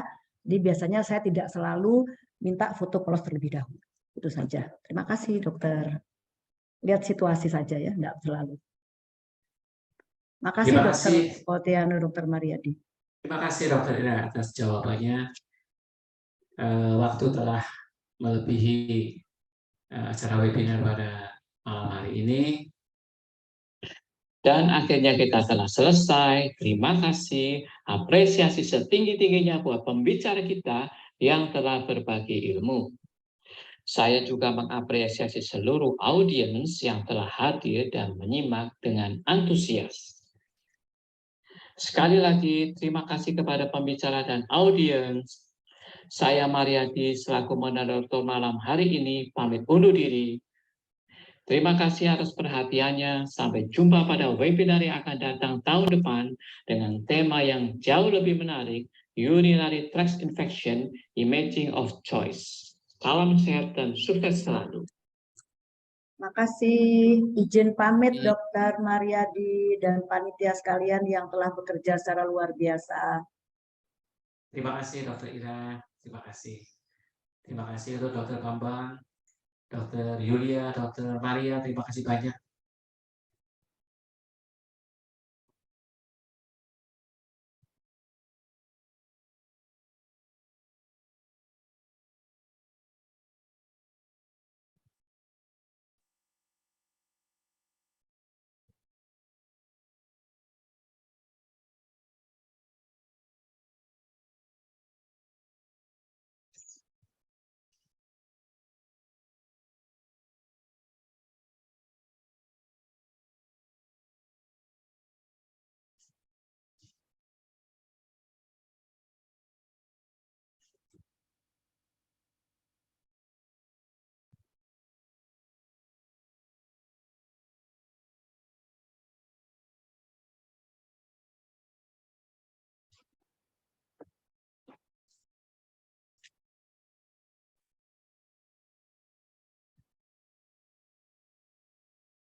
Terima kasih Dokter Mariadi. Terima kasih Dokter Maya.